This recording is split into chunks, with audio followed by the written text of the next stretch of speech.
Well, thanks everybody for joining this webinar. My name is Bill Robert from SpyPond Partners. I'll be filling in on the introduction for Matt Hardy from AASHTO, who couldn't be with us today.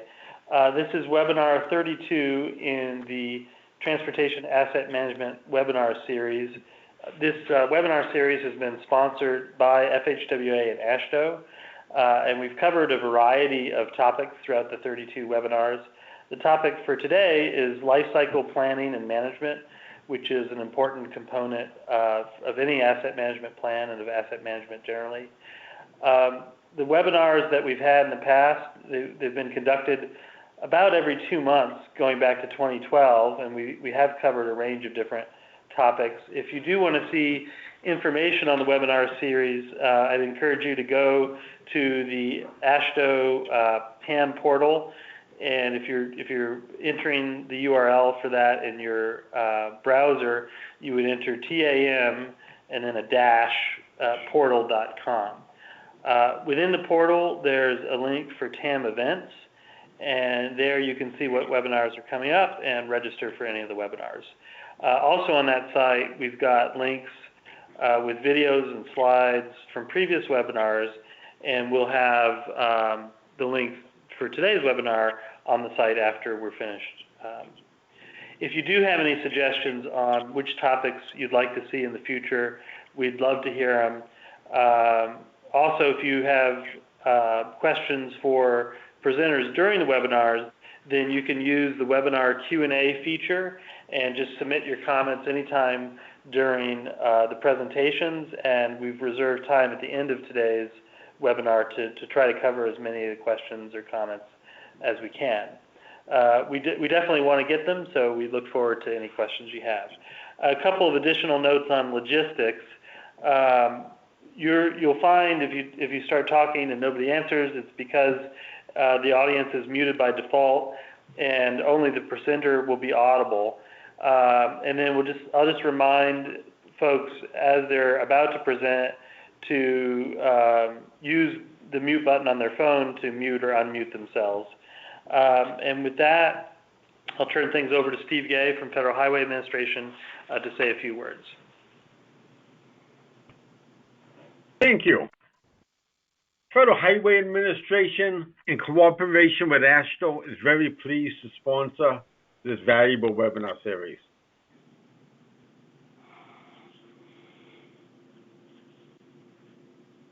More to come. This series is first and foremost an opportunity to share practical, useful, and timely information with the asset management community. Today we're focusing on life cycle planning and management in the context of transportation asset management plans and programs. This is our second webinar since April 30th, when we received the asset management plans from all the state DOTs. This webinar is one of the first chances for our state DOT practitioners to reflect on the TAMP development process and to share some lessons learned with the TAM community. I think you're going to enjoy today's presentation. I hope you'll learn a lot this afternoon. I'm certainly looking forward to it today.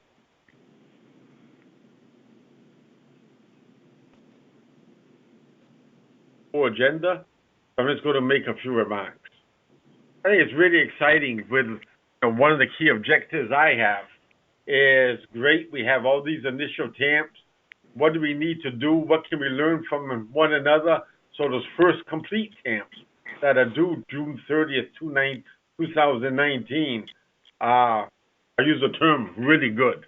And I think we can really learn a lot from each other. A life cycle plan is a strategy for managing a group of assets with the aim of maintaining a specific level of service while minimizing costs. The official definition from 23 CFR 515 is life cycle planning means the process to estimate the cost of managing an asset class or asset subgroup over its whole life, with consideration for minimizing costs while preserving or improving the condition. This is really where the maintenance, preservation, rehab, reconstruction all come together. Lifecycle planning provides a foundation for transportation asset management. It is informed but distinct from lifecycle cost analysis, and if available, can build on asset valuation data. How do you maintain the value of your network? Most importantly, lifecycle planning is supported by management systems, such as pavement management systems and bridge management systems. FHWA's asset management team is helping agencies understand how a strong approach to lifecycle planning can be used to improve asset management decision-making and outcomes. And we are helping encourage the use of the tools and resources available today for strengthening lifecycle planning. I encourage you to follow up by visiting us online for more information at the FHWA site you see there, or just Google FHWA Asset Management. Now I'll pass it to Mr. Bill Robert of Spy Partners to give an overview of today's learning objectives, review today's agenda, and introduce our speakers. Bill? Thanks, Steve. So as Steve said, really on all these webinars, what we want to do is provide an opportunity for agencies to share lessons they've learned in asset management, ideas and knowledge with other folks in the asset management community. For this particular webinar, we've got some specific objectives. We want to, and they're listed on this slide, so we want to build working knowledge of key concepts and definitions specifically relevant to lifecycle planning and management. Want to share an understanding of applications of lifecycle planning to asset management plans and programs. And then we want to answer or help try to answer a series of questions listed here. How can agencies integrate lifecycle planning and management in their plans? What benefits can you get by addressing lifecycle planning in TAM plans and programs? And also, what are some of the key lessons learned? So that's what we'll try to cover. For today, we have a series of speakers lined up. Brad Allen of AppTech is going to provide an introduction to the topic. Then Mark Suarez of Louisiana DOT, or I should say DOTD, will deliver the second presentation. Third, we've got Jeannie Bland from Illinois DOT, and then we'll have Q&A. And mentioned it before, I'll just mention again, you want to get you to use your Q&A feature on the webinar software. You can type any comments or questions at any time there. So don't wait to the end. Just if you've got any questions, type them as they occur to you, but we'll talk about them in the end. And then one question that always comes up is, will the materials be available? And yes, it will. We'll put it on the tamportal.com website shortly after the conclusion of the webinar. So with that, we'll go ahead and get into the first presentation. Brad Allen of Applied Pavement Technology, or AppTech. Brad's a senior engineer at AppTech. He works with a variety of agencies, including local, state, federal agencies. He specializes in pavement management and asset management. Brad has been, I don't want to make him seem old or anything, but he's been working in this area for quite a while. Previously, as an asset management engineer in New York State DOT, and he managed the development of the agency's pilot asset management plan. And since 2016, Brad has been at AppTech, and he's worked on a series of federal guidance documents on lifecycle planning, risk management, and developing asset management financial plans. He's also worked with 5 different states in developing the initial asset management plans that they just submitted this past April. So clearly, Brad's got a lot of experience related to this topic, and with that, I'll turn it over to Brad. Thanks, Bill. Good afternoon, everybody. Appreciate that introduction. This afternoon, I'm going to be providing an overview of using lifecycle planning to support asset management. It's an overview of the subject, and it's based on current federal guidance. The link to that guidance is shown on this slide, so you can get it from the PDF that you can download. It was developed as one of 3 documents highlighting a best practice approach or 3 best practice approaches to meeting federal requirements in the areas of life cycle planning, risk management, and developing financial plans to support states' risk-based transportation asset management plans. This material is also available through a Federal Highways one-day workshop that's based on the guidance. That's been presented at 4 national sessions and to 12 states so far. FHWA offers that free of charge. And if you're interested, you should contact Mr. Steve Gay.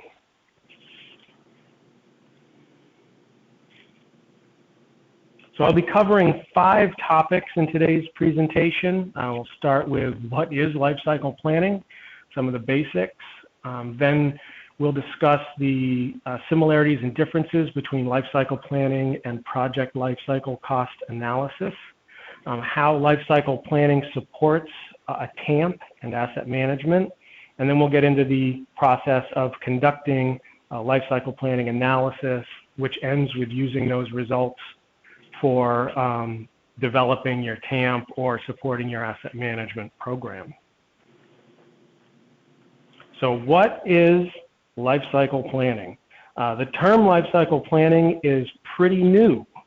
To my knowledge, it was coined in the final federal rules for the risk-based TAMPs. That's the first place I remember seeing it. And life cycle planning takes the concepts of life cycle cost analysis and applies them to a large inventory or network of assets. The rule contains several specific requirements for how life cycle planning needs to be addressed in a risk-based TAMP, and I'm not going to get into the specifics of the rule today. Today's focus is more on good practices than minimum requirements, but I encourage everybody to be familiar with those rules. Each agency may have its own take on life cycle planning, and it may look quite different in practice between different asset classes, like pavements, bridges, or maybe signs or culverts.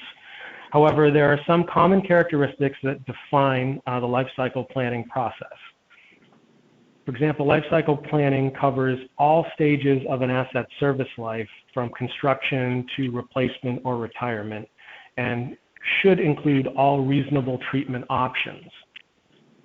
As an asset management process, life cycle planning evaluates options. So there's a need, there needs to be a means of understanding opportunity costs, or the difference in benefits between taking one action or taking a different action. Life cycle planning analysis generally considers real-world constraints, such as funding, minimum allowable conditions, and things like that, although an unconstrained analysis may be used for comparison to your constrained analyses. And the analysis is always for a specific time period, which should be a long time period, long enough to capture at least one life cycle of the asset when that is possible. This can be difficult, though, for agencies just starting out who may not yet have good performance models or experience with long-term modeling. The recommendation often given in these situations is to make sure that your analysis is longer than one major treatment cycle for your asset, and that it's longer than the time period that you're planning for. So using the TAMP for an example, you would certainly want your analyses to be longer than 10 years. You want to get significantly into or through the life cycle of your assets that you're evaluating, and you want to make sure that your 10-year plan or 10-year strategy that you end up with isn't going to lead you to bad decisions in year 11. So you want your analysis to go out longer than year 10, certainly.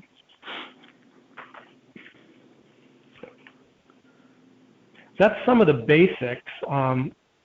Most engineers are more familiar with life cycle cost analysis and commonly familiar with life cycle cost analysis at the project level.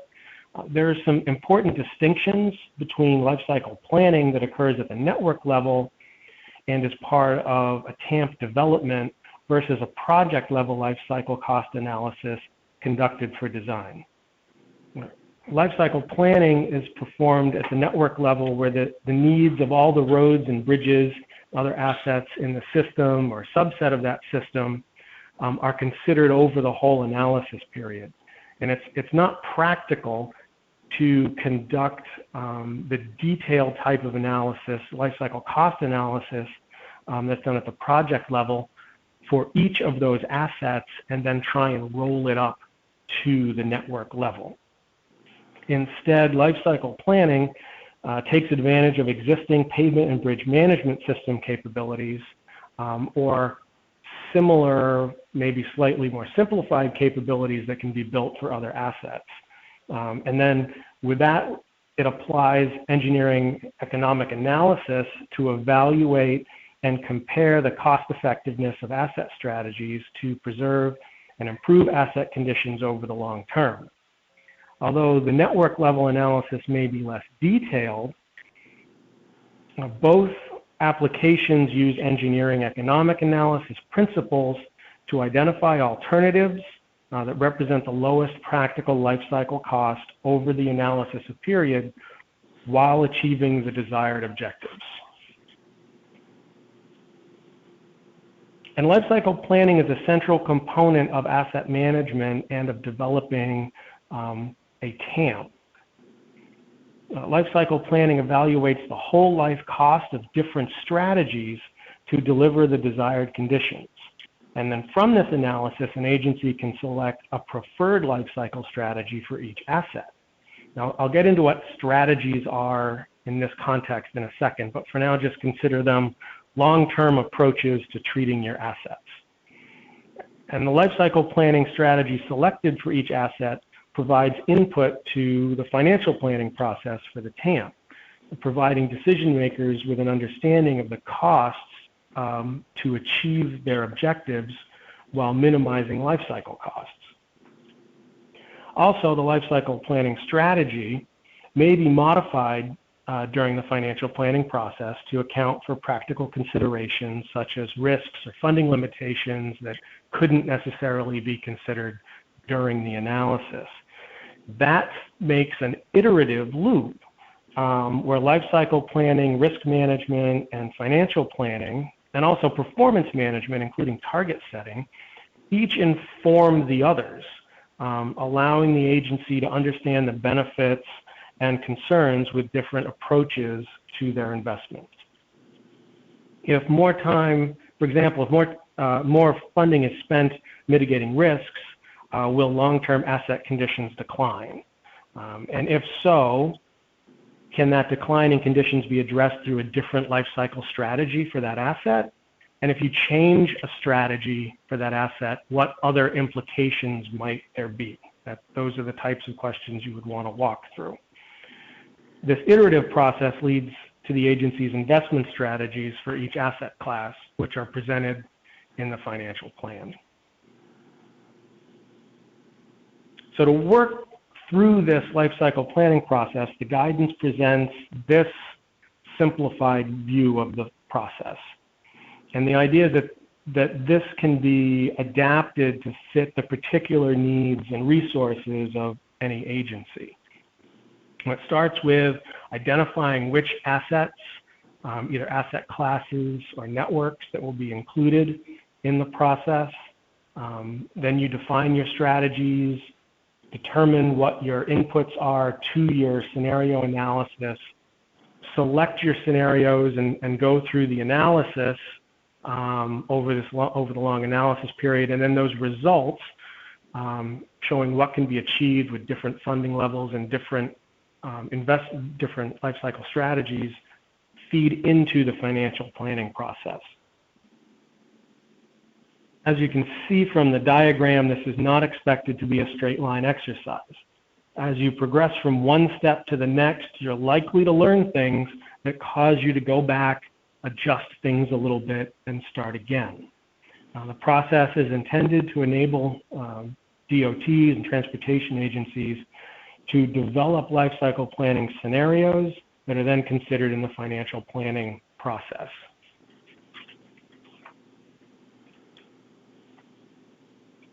before I get into the steps, I want to touch on a couple key terms. I've already used each of them a couple times, strategy and scenario. And in the context of lifecycle planning, the guidance presents some fairly specific definitions for these terms. A lifecycle planning strategy is the collection of treatments that represent the entire life of an asset class, and includes how the agency applies those treatments to achieve results.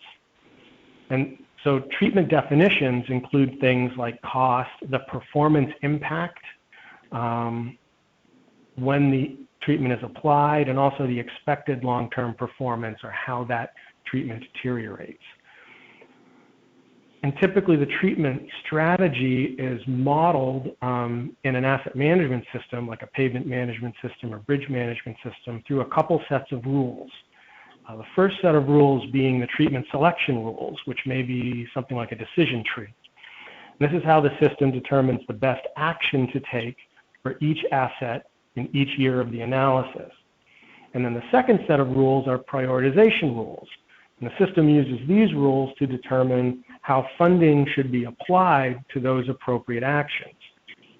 In the simplest systems, prioritization might be based on attributes like traffic volume or condition or functional class, but it really could be anything that allows the agency to say, taking this action is more important than taking another. A lifecycle planning scenario takes the strategy and combines it with a specific set of conditions. So you take a set of rules and you combine it with a set of conditions that would include things like funding level, your initial starting conditions, and any other constraints you might have, like minimum condition levels that you need to sustain. And we'll get into this a little bit more in steps 2 and 3. So back to the process, step 1 is selecting your asset classes and networks. A network is generally defined based on non-engineering attributes such as functional class, jurisdiction, or ownership. Both of these are just ways to group similar assets. A network could, for example, include all NHS routes within a state, or all routes owned by an agency or any other subset. Asset classes are groups of similar assets such as pavements, bridges, or road signs. An asset class can then be further subdivided into asset subgroups, which are groups within an asset class that share characteristics and functions, like concrete pavements versus asphalt pavements, or galvanized steel culverts versus plastic culverts.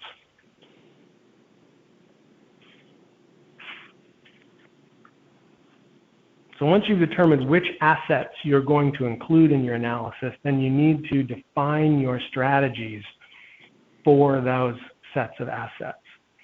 As I just described, a lifecycle planning strategy describes the treatments an agency uses to address deterioration on a set of assets, as well as how those treatments are selected. So here's an example from Ohio DOT, where a strategy of paving, the strategy at the top was to pave with a hot mix asphalt, inch to 2 inch overlay every 10 years. And that was compared to a strategy of performing 2 thinner preventive maintenance overlays in between every hot mix asphalt overlay. These are 2 relatively simple pavement strategies, but they allow a comparison to see the long-term impacts on life cycle cost and performance. And you would need to develop different strategies for each asset class, subclass, or network under consideration. And an agency may use multiple strategies to address all the assets they manage. For example, they may have a different strategy for interstate pavements versus secondary routes. And then step 3 is to set up your scenario inputs. And this is generally done in the model, or your pavement bridge management system. And there are many inputs to a scenario. We've talked about several of these, like funding, what are your treatments. What we haven't mentioned yet is performance curves. And performance curves provide details on how the application of treatments impacts conditions and then how those conditions deteriorate until the next treatment. And typically the same performance curves are applied to each scenario, and because they're based on historic performance. But agencies should periodically check their actual performance to their modeled curves to make sure that their models are as accurate as possible. So the next step is combining this to develop your scenarios to then run through to get your long-term results. And part of that is deciding which scenario to run. So the table on this slide is an example of combining strategies and funding levels to develop scenarios for analysis. In this case, each row is a strategy or an approach to selecting treatments, and each column indicates a different level of funding for different scenarios. In this example, it's indicating the agency has chosen not to evaluate all possible scenarios. The scenario definition and selection is up to the agency, and agencies can choose to run which scenarios they like. Good asset management practice would dictate that scenarios be included to cover all likely situations, to look for opportunities to improve on past performance, and to address risks.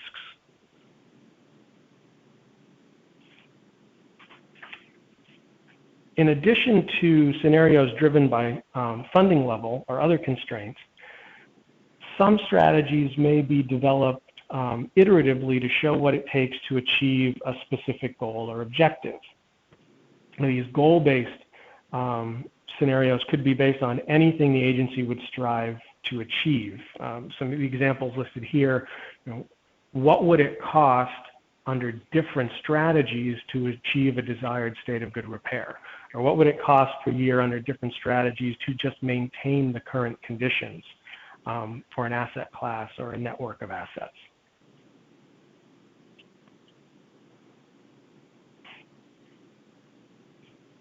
So the final step is using these results to inform the financial planning process. And we could do a whole other presentation on this step. In the simplest approach, multiple scenarios are run for an asset, and that allows decision makers to see the trade-offs between selecting one scenario or another, for going with one investment strategy over another.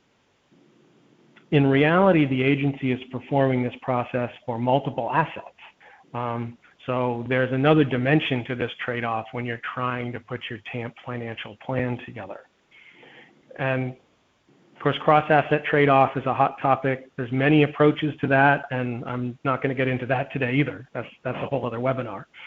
The main takeaway for today is that once a state establishes and documents a life cycle planning practices for each asset, those practices provide the agency with a common approach and framework that supports consistent, objective trade-off decisions. And that's what's so important about documenting all this in a TAMP and supporting documents. It allows the agency a way to confirm that assumptions and inputs are consistent between asset classes, and more important and more transparent means of discussing the benefits of changing strategies or changing investment levels between assets. So the example on this slide shows the impact of changing the budget for a given asset class. It's just one example of how the results from multiple scenario runs can be rolled up to support trade-off and decision making. There's a whole array of these types of charts showing the end results or results at any point in time in the analysis, so you can compare alternatives.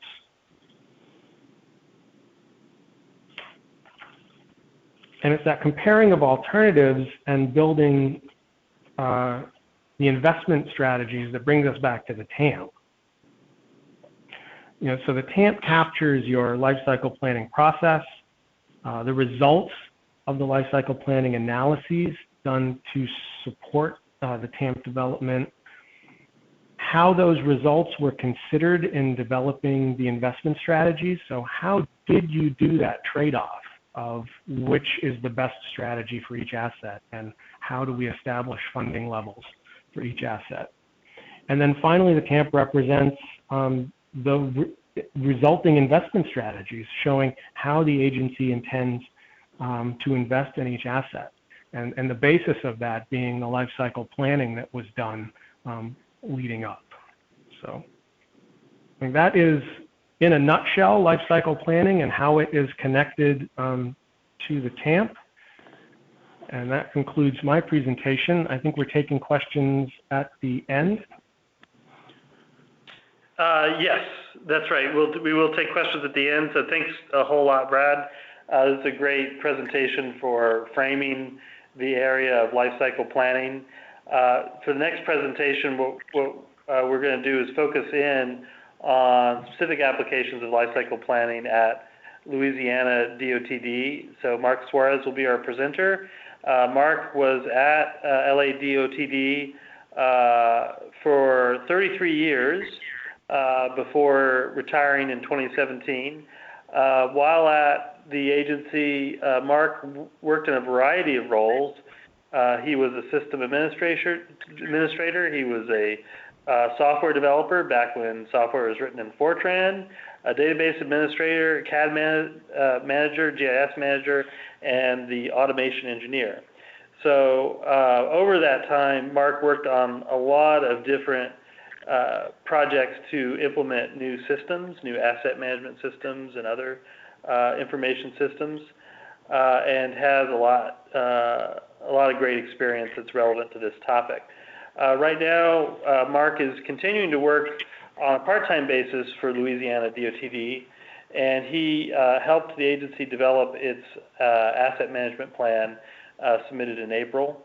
And separately, Mark does additional consulting work on asset management. So with that, I'll turn things over to Mark. Okay, everybody, hello. Bill, can you see the presentation? Is it on? Yep, we can see it fine. Okay, thanks. All right, so today we're going to talk about why life cycle plan management is critical to Louisiana DOT. If you look at the rules, the penalties for payments are one of the critical points that you have to make. You have to understand that if you don't achieve a certain performance, you're going to have a penalty. For Louisiana, our 2009 funding was $92.2 million, and then that 2% compounded annually for the penalty obligation would bring it to $112 million. We'd have to transfer additional $9.2 million from the STIP to meet the penalty requirements. So if we were penalized in 2019, our obligation would be $121.6 million for the interstate. The real issue with that is the federal aid eligible non-NHS payments would lose significant funding because they're getting funding from that area. We'd have to take it away from them and put it on interstate. And the other thing is it would compound our funding shortfall that we already have for those payments. As respect to bridges, if you're over 10% structurally deficient, you hit the penalty mode if you do it for over 3 years. You can be over for 2 years, but if you drop back down, you're okay. In this case, you have to obligate 50% of your NHPP funds based on that fiscal year, and for Louisiana, that obligation ends up being $86 million a year. I want to point out that our recent TAMP effort helped us understand that we needed to have a higher number than that anyway, so we're in a pretty good place right now with that. But submitting the NBI data, the NBI data you're submitting right now is going to be for your third evaluation, if I'm not mistaken. And I think some states, if the feds really focused on that particular part of the way the rule was written, they could actually assess penalties later this year, but I'm not certain they're really going to take that approach, but that's possible. All right, well, why is management critical for us, life cycle planning? Our trust fund started in 1984, pretty much the same time I started. Okay, that was 35 years ago. Okay, We had a 16 cents per gallon gas tax. And as of 2014, the analysis proved that we had lost to inflation 56% of our buying power. That basically meant the 16 cents was buying us 7 cents worth of stuff. That was 2014. We're almost a full 4 years later. I don't know what that number is. I'd have to leave it up to our people who did that analysis. But you can see we're running into a shortage of money. And imagine if you had to live on what you were making 34 years ago. Could you do it? I don't think so. I would have quit DOT a long time ago if they never gave me a raise. So it's kind of interesting dilemma that we're in financially, and we're starting to run into very significant issues in coming up with the federal match money. This is part of our problem. It goes all the way back to the Huey P. Long days. You see the interstate and the non-interstate NHS. We only have a small amount of local NHS. The state highway system, SHS, is eligible for federal funds, but that rural highway system, regional highway system, is 39% of our lane miles, and it's actually 27% of our centerline miles. The national average is 19%. That's pretty unsustainable for us, because that's not eligible for federal funding. That's part of our heartburn with funding. If you look at the next slide, what we have is you'll look at that bottom regional highway system that carries only 33.4% of our traffic. So it's a big portion of our expenditure, or required expenditure, to keep it, usable, and that's a big funding drain. Now, one thing I want to point out is when they built the interstate system in Louisiana, they built it right through the middle of major cities. So it's a local road functionality in our case, so our traffic volumes are very high on the interstate. This is something that most states don't have. Our bridge assets are tremendous. We have 7,811 bridges on the state system. The NHS bridges make up the lion's share of our bridges, our deck area. The asset valuation for most states is in the pavements. They're higher in the pavements. For us, our pavements are $1.5 billion in asset value. Our bridges are $26 billion. Okay, so $1.5 billion to $26 billion. Texas and Florida and places like that have a lot of, and Caltrans. Caltrans in Texas have more bridges than us and more deck area, but Florida and Louisiana are like, we flip-flop third every other year. So here's one of our major issues. Our NHS bridges are very, very large bridges. We have 123 bridges that basically make up 49.6% of our deck area. So it's 123 out of 7,811. So we have some major focal points on this. And you'll see that the 1970 to 1979, off to the left, those are all bridges that are over 40 years old. So we have a whole lot of bridges that are going to take a lot of attention over the next few years, and we're going to have to very carefully manage those.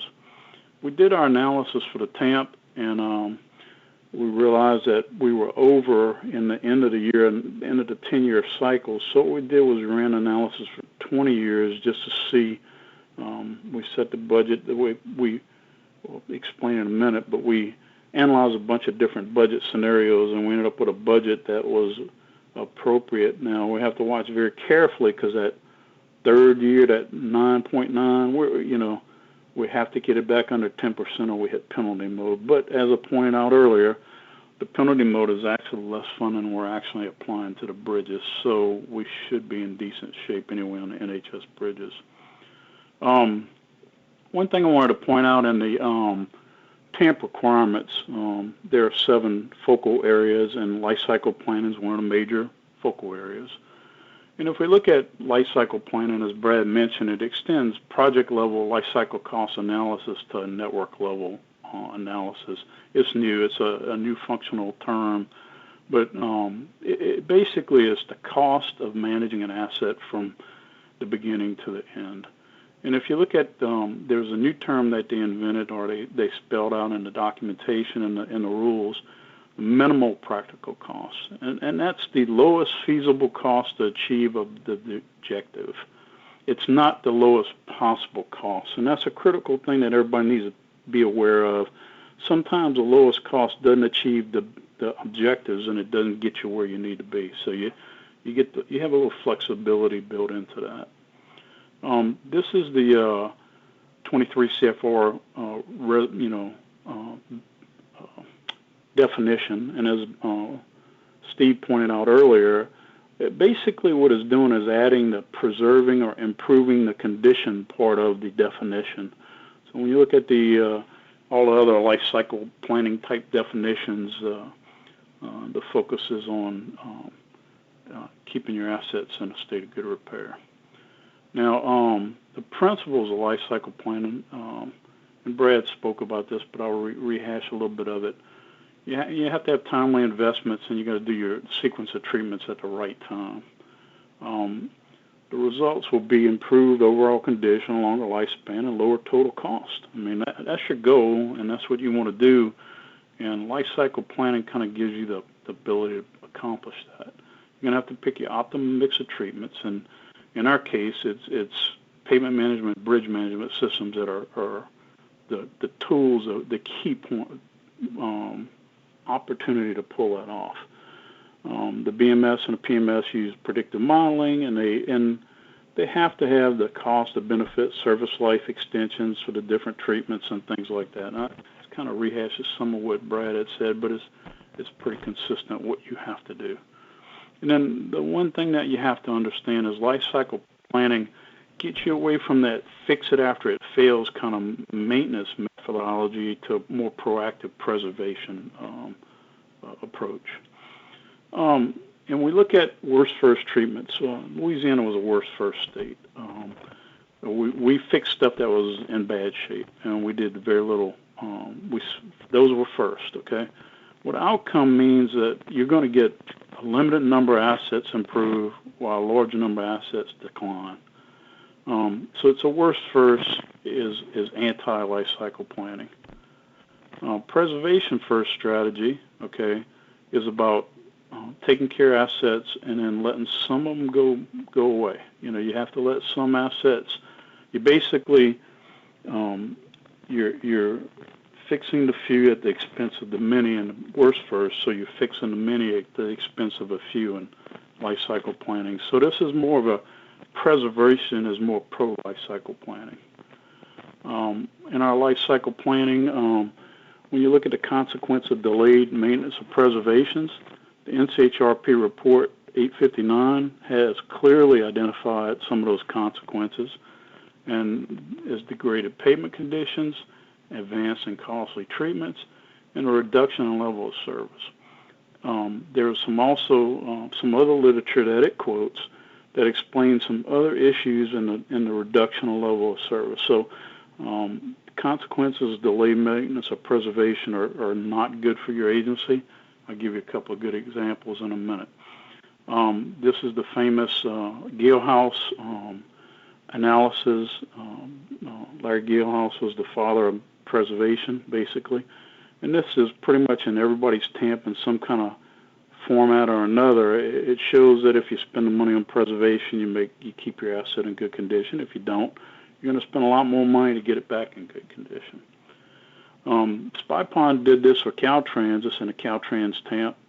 And basically what it's showing is that over the life of this asset, if you do preservation in as opposed to just replacing it, you end up saving $160 million over 40 years, 45 years. So it's a really good tool to kind of explain to people why you want to do what you want to do. Our hardest part that we have to do is convince people that, we're going to spend money on good pavements and not spend them on really bad pavements. They don't get it. It's hard to convince the legislature and the public of that, and that's our biggest challenge, and these are some of the ideas and concepts that will help you do that. All right, so in Louisiana, we had we're going to study a couple of the situations that we ran into, and we're looking at the consequences of not doing preservation in a timely manner. So we have the Huey P. Long, OK Allen Bridge over US 90 over North Baton Rouge over the Mississippi River. It's a 1.5 mile long bridge. It's a joint Kansas City Southern Rail Lines and LA DOTD bridge. The approaches are different, but the center span supports both road and train. And it costs for $8.4 million in 1940. The last time it was painted was in the mid-1960s. In the 1980s, when I first started working here at DOTD, we were trying to secure a cost share agreement with the KCS to do the painting. Well, the estimate was $30 million to do minor repairs and paint. The economy kind of tanked in the mid-80s, and the project kind of got pushed back. And it kept getting pushed back, and it kept getting pushed back, and KCS, and DOTD couldn't come to an agreement of any kind to pull it off. Well, when we finally got it, we basically got to the point where it was going to be load rated, and they weren't going to be able to push their trains across that bridge anymore. So they came to the table, and it ended up costing 4 times the original estimate to repair that bridge. So that's a pretty good indication of why you don't want to delay preservation if you can help it. You got to come up with the money and put it where it belongs. Here's an analysis that we did with our maintenance management system that we've had in place for a number of years now, and we have a very minimal amount of interstate in poor condition, almost none. But if you look at the non-interstate NHS, you see a 3-to-1 cost differential on maintenance costs on those pavements that are in poor condition compared to good condition.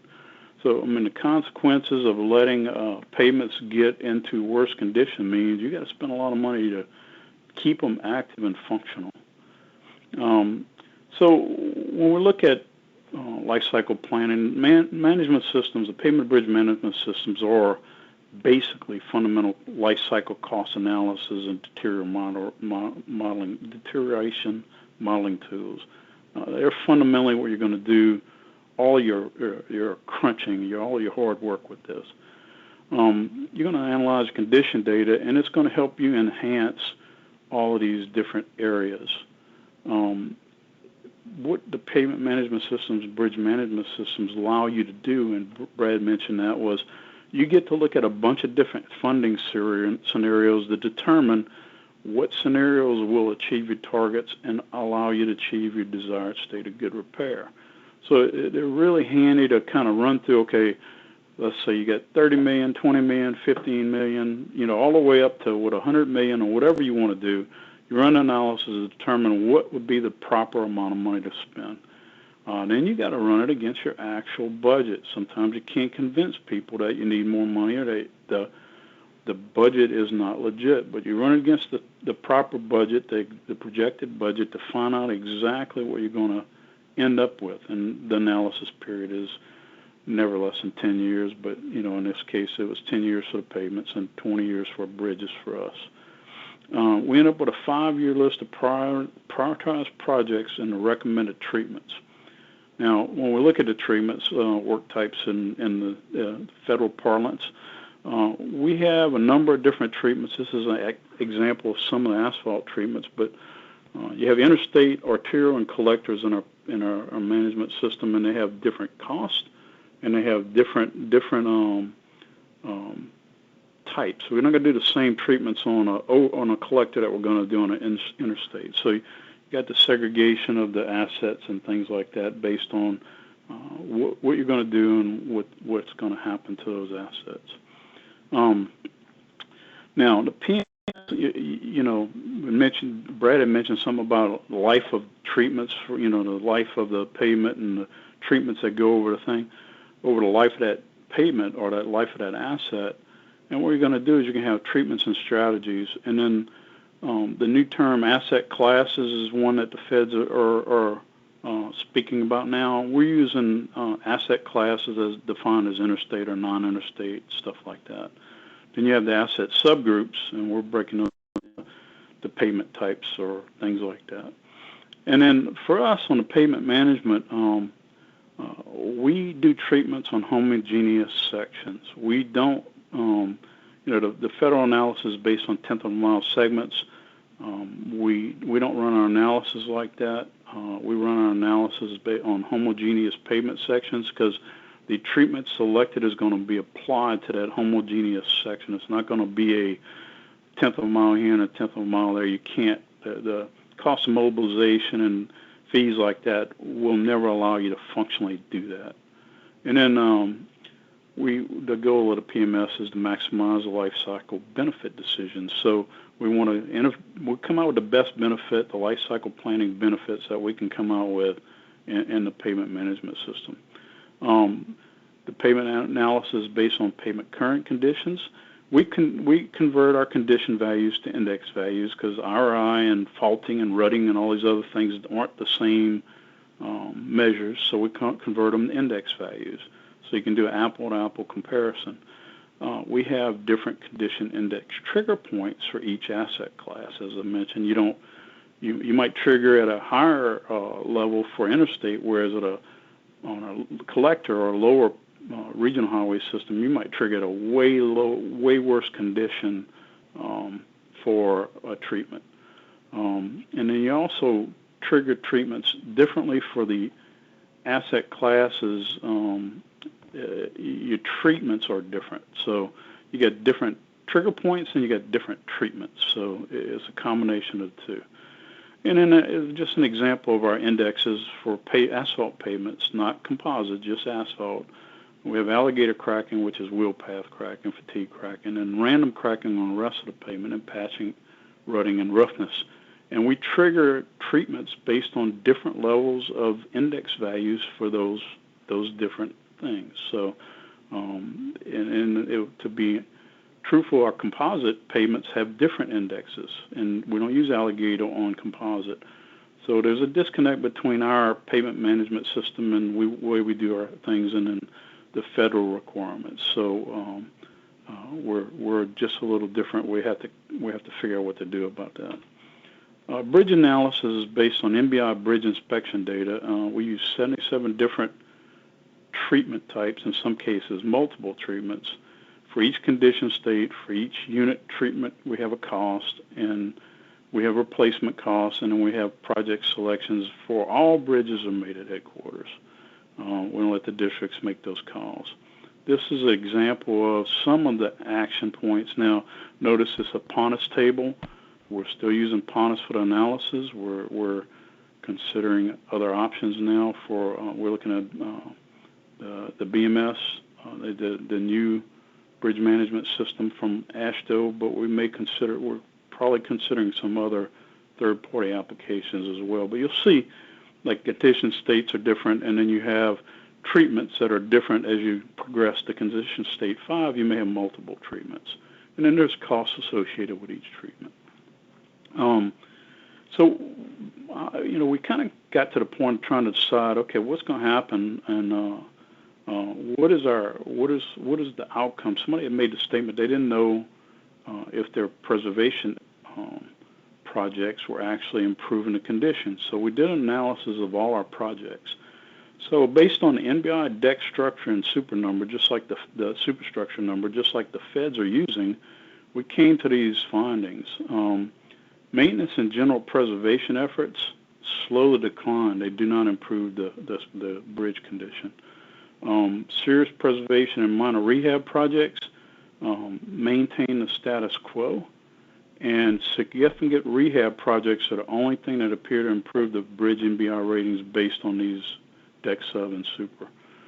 So basically what we came to the conclusion was, if you get in penalty mode, you're going to have to do worse first projects to get yourself out of the penalty mode, which means that you're going to be in a bad place. You need to try to not get in penalty mode on the bridges, because you're going to be spending your money to get out of penalty mode while your other bridges are going to be not maintaining their condition at what they need to be. So it's super critical that you focus on the bridges. So what were some of the outcomes? And we did the pilot TAMP with New York and Minnesota, and then we did our second, where the TAMP that we just submitted was our second effort. So over the long haul, what did we figure out? Basically, we figured out that our non-interstate NHS payment management needed to be changed. We had the non-interstate NHS payments lumped in with the state highway system. So we created a separate budget category to address those payments in particular. We also moved the treatment selection process from the districts to headquarters. Now, what happened on those NHS payments were they were big projects. And in many cases, those big projects would take all of the district funding for a single year.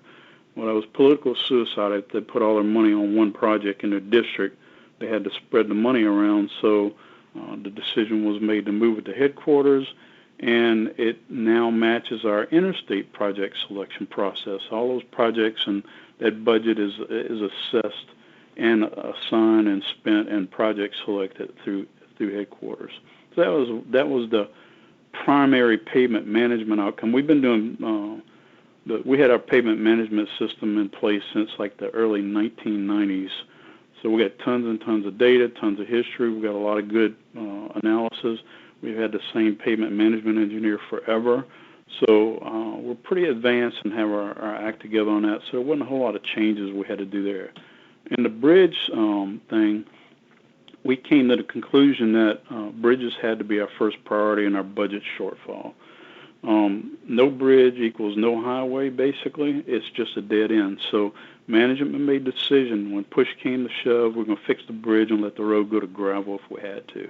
And that applies at the lower level payments. The NHS payments, interstate payments, that's not going to be the case. But when you start at the interstate and work your way down, when you run out of money, you're out of money. So the regional highway system and some of the state highway system is seriously in jeopardy right now, unless they can come to some kind of agreement to get us more money. The TAMP analysis identified bridges that are approaching the fair and poor threshold. So what I did was I did the analysis, and I found out, we got a bunch of bridges that are close to being moving from good to fair and close to moving from fair to poor. And the bridge guys wanted to know that. They want to know which bridges they are so they can kind of try to keep them from flopping over into that next category. So that kind of helped us prioritize some of the bridges a little bit, and they're working toward trying to move those up into the, using a little bit more common sense and picking those projects. Basically, we're trying to prevent them from crossing in a lower state. We've had insufficient funding assigned for bridges for a significant period of time. We've had deferred preservation, and now we're playing catch up. Our bridges were in pretty good shape for a long time. But we're having to do some things that like putting $101 million a year on it as opposed to what we were putting was significantly less. And then our problem is exacerbated by the number of bridges we had and the size, the big bridges that we have. So we run into those issues, and we have some heartburn associated with that. But our preservation strategies must be used as much as practically possible so we can get the best outcomes, the best bang for our buck, so to speak. And then one thing that we do know is we can never eliminate major rehab and replacement. Some bridges just can't ever be closed. I mean, you can't, there's no option. We have to keep certain bridges, and we have to maintain certain things because we have so many key functional areas, and that's kind of addressed in the TAMP a little bit. We got to improve that addressing in that later. So that's the conclusion of my presentation, and I'd like to turn it back over to Bill. Thanks, Mark, and we will have some questions for you after the last presentation. But before we get to the questions, we do have a presentation from Jeannie Bland of Illinois DOT. Jeannie will talk about the approach that Illinois has taken to life cycle planning. She's been at Illinois DOT since 1984, first serving as a construction resident engineer, later as a project engineer. Most recently, Jeannie has been the programming engineer at Illinois DOT and chair of the DOT's effort to develop its transportation asset management plan. So she's a great person to have to talk about this topic. In this role, developing the asset management plan, she was the one who was responsible for coordinating with various committees and working groups, and as well she provided technical expertise in developing and implementing the Illinois TAMP. So with that, we'll turn it over to Jeannie. Good afternoon. Yeah, I'm with the Illinois Department of Transportation, and I work in the District 5 office in Paris, Illinois. For those of you who have never heard of Paris, Illinois, it is a small community in east central Illinois, 200 miles south of Chicago. Last year, I was offered the opportunity to champion asset management for the department and lead the initiative to develop and implement our first transportation asset management plan. So where are we today, and how did we get here? Our transportation asset management organizational structure consisted of a steering committee that was the executive level and FHWA representative, our project management team, which was mid-level management, or our bureau chiefs, and then we had several technical working groups for which members were identified to be subject matter experts in risk management, performance measures, bridges, pavements, which focused on two groups, one for data evaluation, focusing on data collection and accuracy, our data deterioration models and software applications, and then our pavement management group that would be tasked with decision trees, life cycle cost analysis, and the documentation necessary for our TAMP. And lastly, a financial group.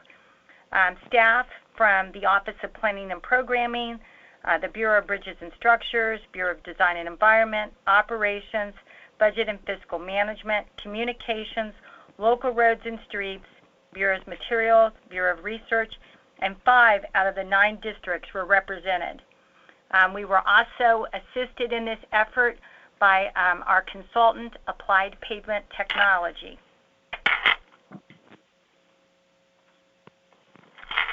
IDOT was deeply entrenched in a worst-first strategy for system maintenance, meaning assets in the worst condition receive funding priority. This resulted in more costly and time-consuming repairs. This philosophy, coupled with unachievable asset condition goals, allowed little to no opportunities for preventative maintenance or preservation activities that would prevent assets in good condition from worsening. The development of our Transportation Asset Management Plan gave us the opportunity to implement a change in philosophy. Prior to the development of our TAMP, IDOT had separate performance targets for asset conditions that were based in large part on highway functional classification and traffic volume. The system condition goals were set at 90% acceptable condition for highways and 93% acceptable condition for bridges. However, the definition of acceptable condition for roadways ranged from poor condition for low volume unmarked routes to fair condition for interstate routes. This was based on data from our biennial condition rating surveys. The condition ranges are identified as excellent condition 9.0 to 7.6, good condition 7.5 to 6.1, fair condition 6.0 to 4.6, and poor condition of 4.6 to 1.0. This chart details the different performance bars for asset condition identified by pavement classification and condition rating survey ranges for asset condition level.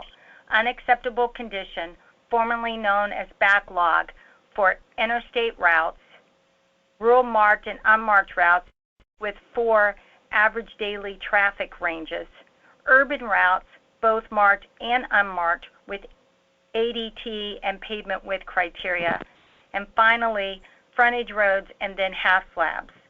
This backlog criteria was complicated and not transparent. Try to explain this to a stakeholder or legislator. For bridges, acceptable condition was based on the super, sub, or culvert ratings, posting level, operating rating, and deck condition. Overall, structures were acceptable if they were in fair to excellent condition. In general, IDOT's performance targets for bridges were similar to FHWA's performance measures with the exception of deck condition. IDOT had not previously identified decks in fair condition as backlog. Work needed to be done on our bridge assessment criteria, but not as drastic a shift as for pavements.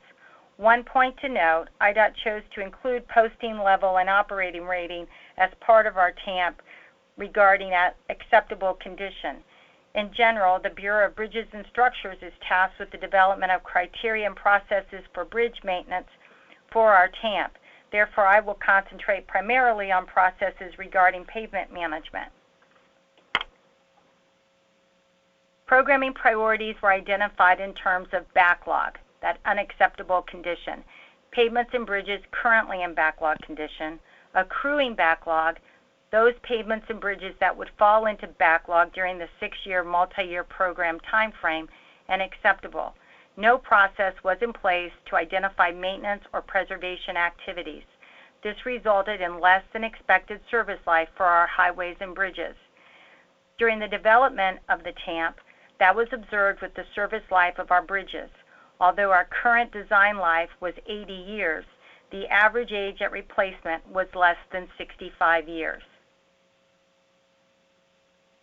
Moving forward, IDOT has set targets that raise the bar for asset conditions on the entire highway network.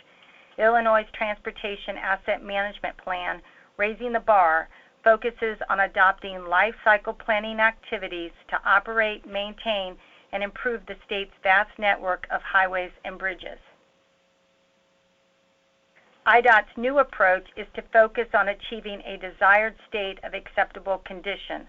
IDOT has established new targets representing acceptable levels for desired conditions for all of the pavements and bridges based on system hierarchy in the following order: interstate routes, non-interstate routes on the National Highway System, the NHS, non-NHS marked routes, and non-NHS unmarked routes.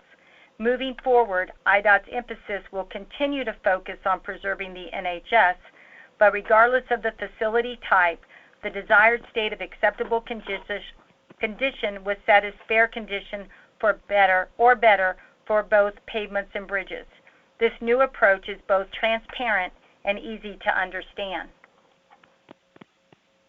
With our TAMP, IDOT established constrained performance targets and goals that better estimate the bridge and pavement conditions that can actually be achieved with available funding. IDOT also made a commitment to increased expenditures in pavement and bridge preservation to slow the rate of deterioration and postpone the need for more expensive treatments.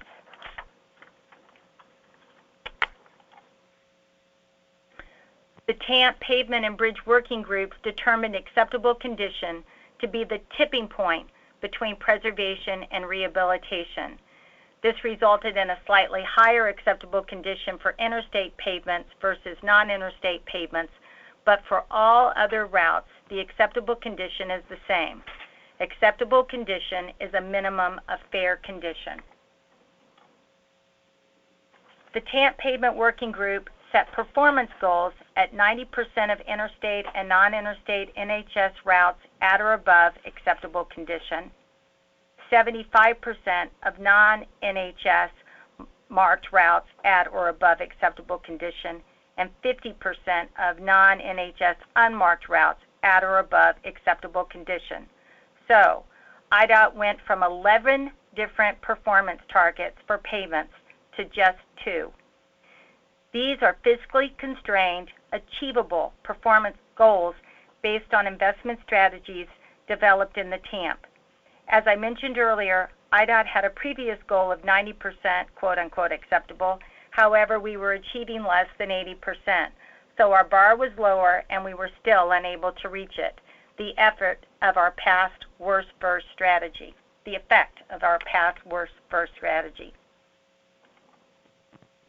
For bridges, the Bureau of Bridges and Structures Office determined that a bridge rating of 5 or above on all bridge elements is an acceptable condition. That's a range from fair to excellent.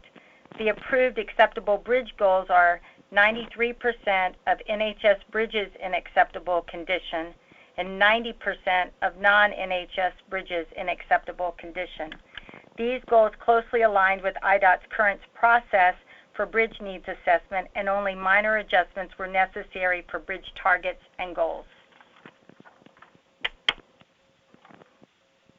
With the TAMP, IDOT's philosophy shifts towards proactive investments in preservation activities that will slow the rate of pavement and bridge deterioration to delay the need for more costly repairs and ensure a longer life of the asset. The key to success for maintaining any asset's condition is preventative maintenance. Implementing our TAMP is a major change from the way we had done business. The TAMP outlines IDOT strategies to shift towards a more data-driven decision process that supports the use of analysis tools and life cycle strategies to reduce the rate of system deterioration as cost-effectively as possible. A major challenge to implementing our new philosophy is that IDOT does not currently possess pavement or bridge management software capable of the required data analysis. In the absence of such software systems, IDOT developed a spreadsheet tool to simulate changes in network conditions associated with different levels of investment to help us better identify the optimal balance between addressing deficient assets and slowing the rate at which assets become deficient through preservation. Moving forward, IDOT no longer focuses on worst condition for project selection and funding priorities, but analyzes across the network to identify opportunities for proactive and preventative maintenance, preservation, and repairs, as well as rehabilitation and reconstruction. Beginning with the current multi-year program development, the Office of Planning and Programming provided data that identified available miles and bridges in each work category, in addition to requiring a set percent of each district's funding towards preservation activities. This strategy of regular, ongoing investments in low-cost treatments ensure assets can achieve their expected life and help reduce unexpected, more costly repairs.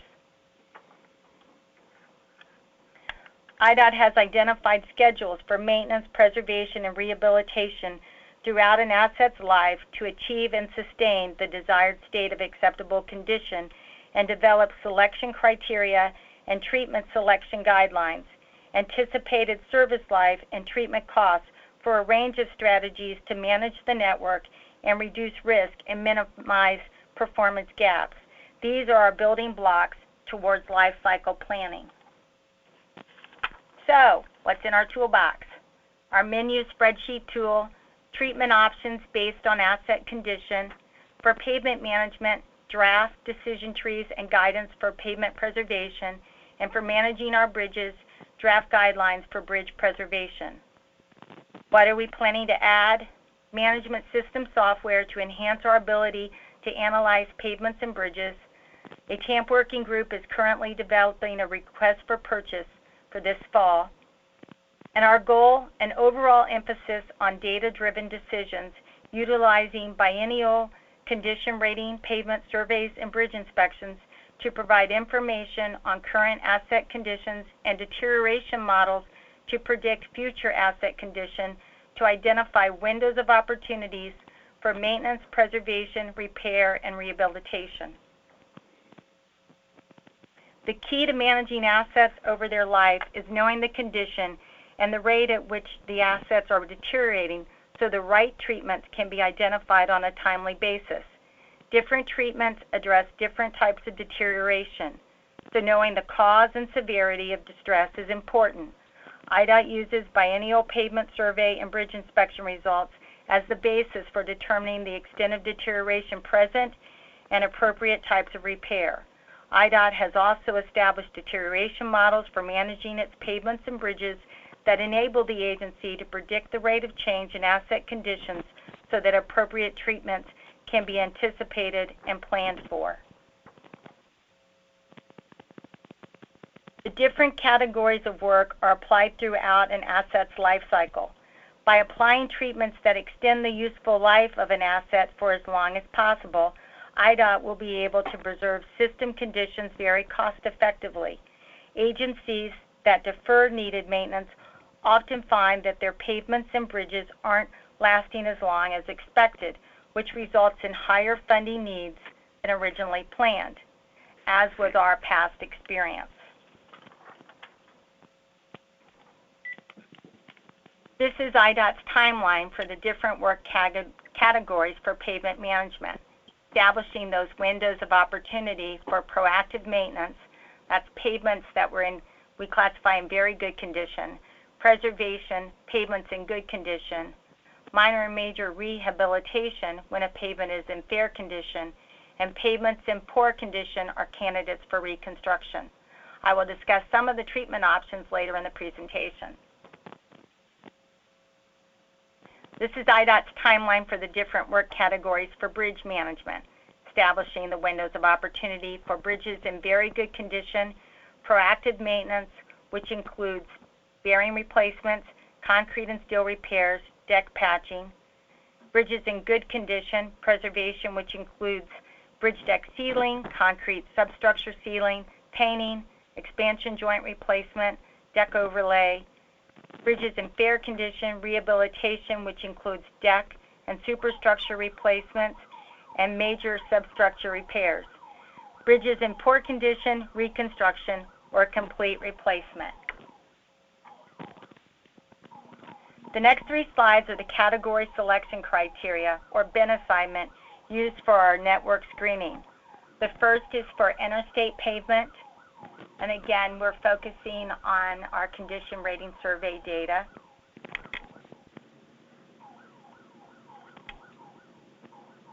And non-interstate pavements.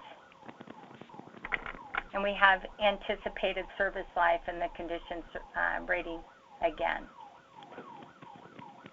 And lastly, the criteria for bridges and category selection.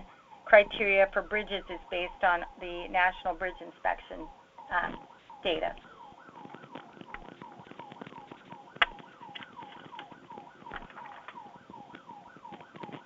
The TAMP Pavement Working Group is tasked with developing decision trees or flow charts for treatment selection. To help identify current best practices, district office staff were added to the technical working group, and input regarding current practices was requested from all 9 districts. Moving forward, IDOT will not concentrate solely on policy for resurfacing thicknesses, but will provide standard resurfacing thicknesses based on asset functional characteristics. These are still in draft form, so I'll just kind of go over a few of the things that we've decided so far. To begin the treatment selection process, initial decision points are based on condition rating, survey data, and surface type. For preservation treatment selection of the H&A surface pavements, it includes decision points as to the presence of unstable rutting and/or structural distresses and average daily traffic. There are limited treatment options for preservation on the interstate system, such as ultra-thin bonded wearing course, 1 and 2 pass microsurfacings, and single lift overlays. For non-interstate pavements, initial decision points are the same as interstates.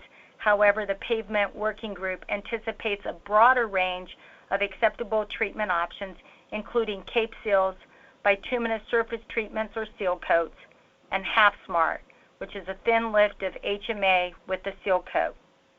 Concrete pavement preservation treatment selection includes initial decision points for the presence of durability issues and pavement type, whether it's jointed or continuously reinforced. There are limited treatment options for preservation of concrete pavements, such as diamond grinding, full depth and partial depth repairs, and crack sealing.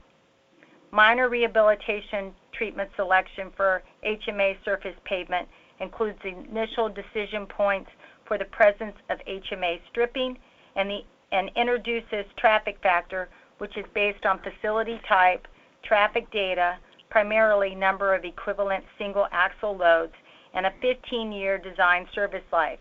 Treatment options will include HMA standard inlay and overlay and bonded PCC overlays. Major rehabilitation and reconstruction treatment selection for HMA surface interstate and non-interstate pavements includes structural HMA overlay, mill and inlay, and reconstruction. The shift in philosophy has transformed the way IDOT will operate, maintain, and improve our highway network with a focus on regular, ongoing, low-cost investments in preservation strategies to sustain the desired state of acceptable condition for as long as possible at a minimum practicable cost. And we're doing that, moving towards a performance-based approach for decision-making, providing our staff with improved access to accurate asset data and information, adopting maintenance strategies that consider long-term investment needs, and finding that balance between proactive preservation first and reactive worse first strategies, and increasing the use of preservation treatments. So you thought you couldn't afford to invest in preventative maintenance? Actually, you can't afford not to. Thank you. Okay, thanks, Jeannie. That concludes our presentations for today. So now we've got about 10 minutes left on the webinar for questions and answers. So we do have some questions that have been put forward, and we'll go through those. If you've got a question that you haven't yet typed out on the Q&A corner of the webinar software, then now would be a great time to do so.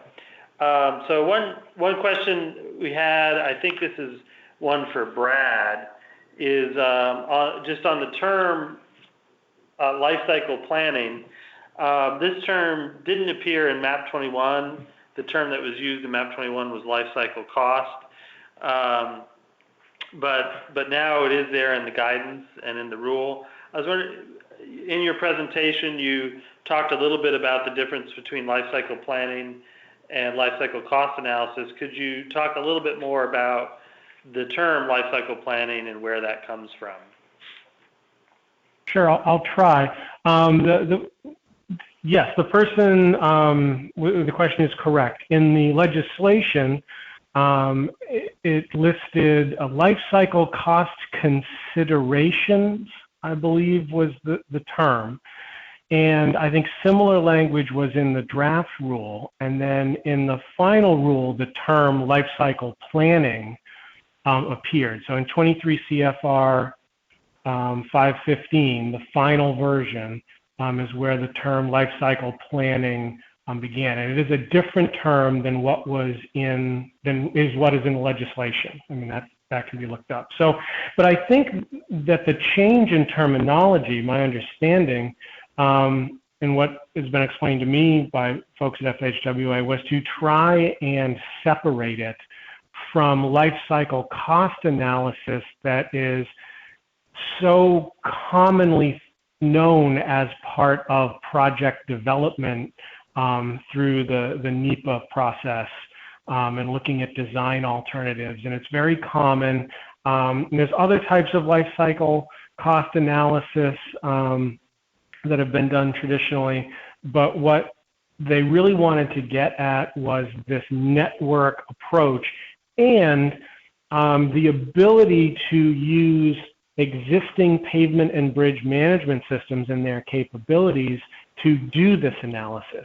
And pavement and bridge management systems, they may consider life cycle cost, and they may be able to give you a life cycle cost if you run the analysis out far enough, or like BRM has a life cycle cost function, but they don't typically, unless they're configured specifically this way by the customer, use life cycle cost to select treatments or perform what's generally considered a life cycle cost analysis directly. You're generally using the results of the system that uses trigger values and treatment selection rules and a measure of benefit, improvement in condition over time, some measure of benefit to say there's more benefit to this treatment action than that treatment action to manage your assets.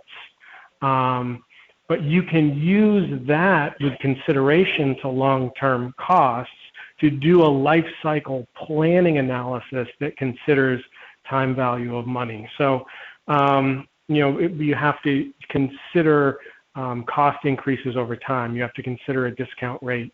You have to set up your analyses to do that And then it allows you to do this long-term life cycle planning. And it's simpler in a sense because it uses these standard tools than trying to do a life cycle cost analysis approach asset by asset across the system.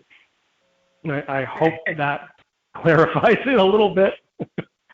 And Brad and Bill, I'll just add to it. This is Steve from Federal Highway. You know, Section 119 spoke about life cycle cost, and we addressed this issue, I think, pretty clearly in the preamble to 23 CFR 515. Basically, you know, Section 119 talked about life cycle cost at the network level, and there was quite a bit of confusion between life cycle cost analysis and doing that at a network level, like Brad just said. So we're using the term life cycle plan to help limit that confusion. And just taking off from what Brad said, the analysis is different, similar, but has some different aspects of it. It was for the address the confusion aspect of it. Okay, great. Thanks, Steve. It helps, and Brad, that helps clarify that topic. So one question we had that came in through the software, I'm paraphrasing a little bit. This one is for you, Mark. On one of the slides where you show SD condition for historical and forecasted NHS bridges, there is a jump in SD bridges in 1 year, and then things then trend back downward. One of our attendees was asking if you could explain exactly what's going on there with the jump. Basically, we had a few big bridges that messed over on us, so we you got several bridges the size of the bridges that we have a lot of big bridges, so a couple of those bridges went bad. So okay, so that's just the large bridges just swinging the number over. Yeah, and that's what the analysis indicated. So okay, thanks. And then for Jeannie, a question was you in your presentation you talked about how for this initial asset management plan, IDOT has supported its life cycle planning approach with a set of spreadsheets. We're just wondering what is the plan for going forward on the system side for supporting the life cycle planning approach, to continue that or transition to another system? No, our intent, I did mention that we have a group working on preparing a request for purchase for asset management software. We've had some demonstrations in the department. That should go out this fall, and I think our goal is to have it around sometime at the end of September. But we will be going to that. I know our bridge office has looked at the Brent system, so whether they actually go with the AASHTO software or look at enterprise asset management that we're looking for the roadways, either way we'll incorporate their decision into an overall management system. Great. Okay, thanks very much. Okay, with that, I think we'll go ahead and close it out. Thanks again to Steve Gay from FHWA and to all our presenters for their time today, and for everybody who's listened in to this webinar. The next webinar in the series will be held on August 8th at 2 p.m. Eastern Time, and in that webinar we'll have highlights of the TRB Transportation Asset Management Conference. Asset Management Conference hasn't happened. It'll be in mid-July, and I encourage you all to go. It'll be in San Diego. But if you can't make it, then by all means join us for the August 8th webinar to find out what you missed. And we'll have presenters on that confirmed shortly.